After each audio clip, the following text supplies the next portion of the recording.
আসসালামু আলাইকুম বন্ধুরা, সবাই কেমন আছেন? আশা করি সবাই ভালো আছেন। বন্ধুরা, আজকে আমি আরও একটি রেসিপি নিয়ে চলে আসলাম। আজকে আমি তৈরি করে দেখাবো কালো জিরা দিয়ে নিমকি রেসিপি। বন্ধুরা, কোনো রকম মিষ্টির ঝামেলা ছাড়াই আজকে লবণ আর কালো জিরার নিমকি তৈরি করে দেখাবো। আর এই নিমকিটি দারুণ মুচমুচে হয়ে থাকে আর খেতে দারুণ মজার হয়ে থাকে। চলুন বন্ধুরা, কথা না বাড়িয়ে আমি মূল রেসিপিতে চলে যাচ্ছি। তার আগে বলছি, প্লিজ বন্ধুরা, ভিডিওটি দেখার শুরুতে একটা লাইক দিয়ে সম্পূর্ণ ভিডিওটি দেখার চেষ্টা করবেন আর ভালো লাগলে চ্যানেলটি সাবস্ক্রাইব করে রাখবেন। এখন আমি মূল ভিডিওতে চলে যাচ্ছি, সাথে থেকে সম্পূর্ণ ভিডিওটি দেখার চেষ্টা করবেন। আজকে নিমকি তৈরি করার জন্য প্রথমে একটা মিক্সিং বোল নিয়েছি 1 কাপ ময়দা।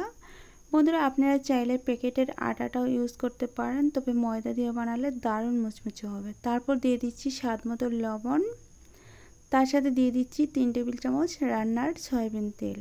বন্ধুরা, এই তেলটা দিয়ে ভালোভাবে ময়ম করে নিতে হবে নিমকি বানানোর সময়। অবশ্যই এই কাজটা কিন্তু খেয়াল রাখবেন, এটা না করলে নিমকি হবে না। তো দেখতেই পাচ্ছেন আমি এভাবে করে হাত দিয়ে ডলে ডলে সুন্দরভাবে ময়দাটাকে ময়ম করে নিচ্ছি। আর ময়ম করা হয়েছে কিনা একটাবার ট্রাই করে দেখাচ্ছি। হাত দিয়ে যখন মুঠো করেছি তখন দলা পেকে গেছে, তার মানে বুঝতে হবে এখন কিন্তু ময়দাটা ভালোভাবে ময়ম করা হয়ে গেছে। এখন আমি দিয়ে দিচ্ছি এখানে 1 টেবিল চামচ কালো জিরা। বন্ধুরা, আমি 1 টেবিল চামচের বেশি দিয়ে দিচ্ছি, কারণ আজকে যেহেতু কালো জিরার নিমকি তৈরি করা হচ্ছে, তার জন্য আমি কালো জিরাটা একটু ভালোভাবে এর সাথে মিশিয়ে নিচ্ছি আর সামান্য পরিমাণ বেশিও দিয়ে দিচ্ছি। তো দেখেন বন্ধুরা, আমার মিশানো হয়ে গেছে। এখন আমি নর্মাল তাপমাত্রার পানি দিয়ে সুন্দর একটা ডো তৈরি করে নিব।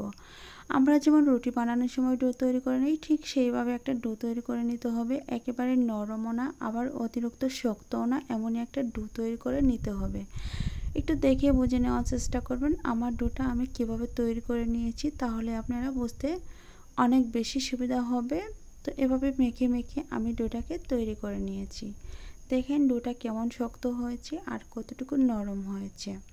বন্ধুরা, এখন আমি ডোটাকে এখানে রেস্টে রেখে দেবো 10 মিনিটের জন্য। 10 মিনিট রেস্টে রেখে তারপর 10 মিনিট পর ফিরে এসে দেখাবো 10 মিনিট পর কতটুকু সেট হয়ে গিয়েছে। তো দেখতেই পাচ্ছেন বন্ধুরা, আমি 10 মিনিট পর চলে আসলাম। এখন কিন্তু অনেকটা সেট হয়ে গিয়েছে আর অনেকটা নরমও হয়েছে।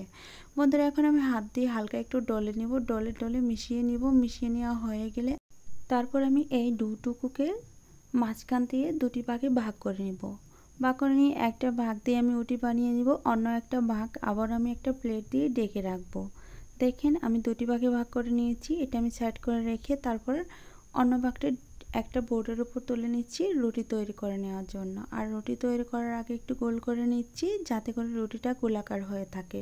তো দেখেন বন্ধুরা, এখন আমি একটু হাত দিয়ে চ্যাপটা করে নিচ্ছি, তারপর একটা বেলনার সাহায্যে বেলে বড় সাইজের একটা রুটি বানিয়ে নিব। আর বন্ধুরা, আপনারা চাইলে এখানে একটা ময়দা ইউজ করি তারপর রুটিটা বানিয়ে নিতে পারবেন। আমি ময়দাটা দিয়ে দিব। আমি আর একটু বড় করে তারপর এখানে ময়দা দিয়ে তারপর আরও কিছুক্ষণ এভাবে করে বেলে নিব। দেখেন বন্ধুরা, রুটিটা কিন্তু অনেকটা লম্বালম্বি বা গোলাকার করে বানাবো। দেখেন খুব সহজে বানিয়ে নেওয়া যাচ্ছে। তো বন্ধুরা, এই রুটিটা একেবারে পাতলাও করে ফেলা যাবে না, আবার একেবারে মোটাও রাখা যাবে না। আর আমি রুটিটা কিভাবে তৈরি করব একটু দেখে বুঝে নেওয়ার চেষ্টা করবেন। দেখেন বন্ধুরা, আমি যখন রুটিটা এই সাইজে বানিয়ে নিয়েছি তখন আমি ময়দা অ্যাড করে দিচ্ছি, দিয়ে তারপর উল্টিয়ে পাল্টিয়ে এভাবে করে দুই সাইডে ময়দা লাগিয়ে নিচ্ছি। নিয়ে তারপর আমি আরও কিছুক্ষণ বেলে নিব। বেলে তারপর রুটিটাকে আর একটু হালকা বড় করে নিব। যখন বড় হয়ে যাবে তখন আমি এখান থেকে নিমকিগুলো তৈরি করে নিব। দেখেন কতটুকু পাতলা করে নিয়েছি, একটু দেখে বুঝে নেওয়ার চেষ্টা করবেন বন্ধুরা।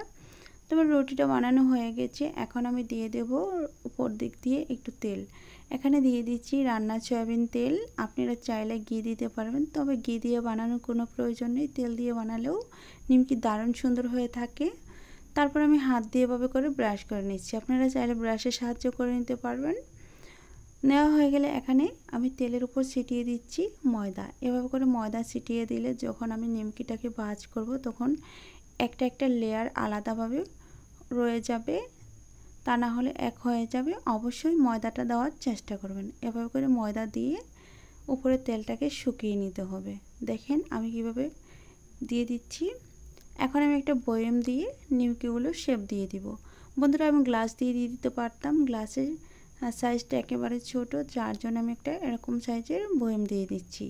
আবার এর চেয়ে বড় সাইজের নিলে এটা অতিরিক্ত বড় হয়ে যায়। আমি একটু দেখিয়ে দিচ্ছি, এটা আমি পরে কেটে ছোটো করে নিব।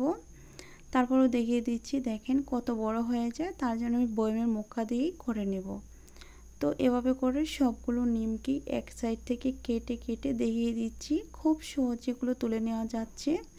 বন্ধুরা আপনারা চাইলে কুকি কাটার দিয়েও এই নিমকিগুলো তুলে নিতে পারবেন, তবে বড় সাইজের কুকি কাটার দিয়ে বানাবেন, এতে করে দেখতে সুন্দর লাগবে। তারপর বাকি অংশটুকু আমি তুলে নিচ্ছি। তুলে নেওয়া হয়ে গেলে আমি নিমকিগুলো কিভাবে তৈরি করব সেটা আমি দেখিয়ে দেব। আর বাকি অংশ দিয়েও আমি আবারও রুটি বানিয়ে নিমকি তৈরি করে নিব। একটুও নষ্ট করা যাবে না। আমি যে একটা বড় সাইজে কেটে নিয়েছিলাম সেটাকে আমি ছোটো করে নিলাম। ছোটো করে নেওয়া হয়ে গেলে এখন আমি নিমকিগুলো বানিয়ে নেব। প্রথমে একটা বাঁশ দিয়ে দিচ্ছি, তারপর বাঁশের ভেতর দিয়ে এভাবে করে হাত দিয়ে একটু চেপে চেপে দিচ্ছি যাতে করে জয়েন্টটা খুলে না যায়। তারপর পিছন দিকে একটা চ্যাপটা করে দিচ্ছি আর এই মুখের দিকেও বন্ধ করে দিচ্ছি। বন্ধুরা একটু দেখে বুঝে নেওয়ার চেষ্টা করবেন নিমকিগুলো আমি কিভাবে তৈরি করছি। খুব সহজভাবেই তৈরি করে নেওয়া যাবে এমন একটা নিমকি রেসিপি নিয়ে চলে এসেছি। আর বন্ধুরা আপনারা চাইলে নিমকি ডোটা যখন গুলবেন ওখানে একটু চিনি অ্যাড করে দিতে পারেন, হালকা একটু মিষ্টি মিষ্টি লাগবে। আমি যেহেতু কালো জিরা আর লবণ দিয়ে নিমকি বানাচ্ছি সেহেতু আমি এখানে কোনো রকম মিষ্টি জাতীয় বা চিনি অ্যাড করি নাই। তো দেখেন বন্ধুরা একইভাবে আমি সবগুলো নিমকি বানিয়ে নিয়েছি। এখন আমি নিমকিগুলো ভেজে নেওয়ার জন্য চুলায় চলে যাব। দেখেন বন্ধুরা 1 কাপ ময়দা থেকে কতগুলো নিমকি হয়েছে আমি একটু কাছ থেকে দেখিয়ে দিচ্ছি। আর নিমকিগুলো এখন ভেজে নেওয়ার জন্য চুলায় চলে যাব। তার আগে আমি একটু আরেকটু কাছ থেকে দেখাচ্ছি। দেখেন লেয়ারগুলো কিন্তু একদমই বোঝা যাচ্ছে। বন্ধুরা নিমকি ভাজার জন্য চুলায় আমি একটা ফ্রাই প্যান বসিয়ে রেখেছিলাম আর তেলটাকে মিডিয়াম আঁচে গরম করে নিয়েছিলাম। আর সেই গরম তেলে একে একে সবগুলো নিমকি দিয়ে ভেজে নিচ্ছি। আমি একটা নিমকিও একটা রেখে দেইনি, একসাথে করে সবগুলো ভেজে নিচ্ছি। দেখেন বন্ধুরা দেওয়ার সাথে সাথেই নিমকিগুলো একদমই ফুলে উঠছে, একদম মুচমুচে হয়ে যাবে। এভাবে করে ভালোভাবে ভেজে কালারটাকে চেঞ্জ করে নিতে হবে। বন্ধুরা নিমকিটা প্রথমে যখন গরম গরম থাকবে তখন হালকা একটু নরম থাকবে, আর যখন ঠান্ডা হয়ে যাবে দারুণ মুচমুচে হবে। বন্ধুরা এই নিমকিগুলো বানিয়ে আপনারা চাইলে মাসের পর মাস ঘরে সংরক্ষণ করে রেখে খেতে পারবেন, আবার চায়ের সাথেও খেতে পারবেন। চায়ের সাথে খেতে দারুণ মজার হয়ে থাকে নিমকির রেসিপি। এটা তৈরি করার কোনো ঝামেলা নেই, ঝামেলা ছাড়াই তৈরি করে ঘরে সংরক্ষণ করে রেখে চায়ের সাথে অনায়াসে খেয়ে নিতে পারবেন। বন্ধুরা কথা বলতে বলতে আমি নিমকিগুলো প্রায় ভেজে নিয়েছি। দেখেন কালারটা কিন্তু এখন অনেক বেশি চেঞ্জ হয়ে গিয়েছে। আরও একটু চেঞ্জ করে তারপর আমি নিমকিগুলো একটা প্লেটের উপর তুলে নিব। বন্ধুরা অবশ্যই টিস্যু পেপারের উপর তুলে নিতে পারেন, আমি এমনি একটা প্লেটের উপর তুলে নিব। দেখেন বন্ধুরা আমার নিমকিটা ভাজা হয়ে গিয়েছে। এখন আমি ছাকনাযুক্ত একটা চামচ দিয়ে নিমকিগুলো একে একে একটা প্লেটের উপর তুলে নিব। আর যতক্ষণে নিমকিগুলো তুলে নিব ততক্ষণে আমার বন্ধুদের কাছে বলছি প্লিজ বন্ধুরা ভিডিওটি সম্পূর্ণ দেখার চেষ্টা করবেন, আর ভালো লাগলে চ্যানেলটি সাবস্ক্রাইব করে রাখবেন। দেখেন নিমকিগুলো তোলা হয়ে গেছে আর কতটা মুচমুচে হয়েছে কাছ থেকে দেখিয়ে দিচ্ছি। আর কতগুলো কালো জিরা দেখা যাচ্ছে, এই কালো জিরার কারণে নিমকিগুলো খেতে দারুণ মজার হয়ে থাকবে। আর কালো জিরা নিমকি খেলে ঠান্ডার পক্ষেও অনেক বেশি উপকার হবে।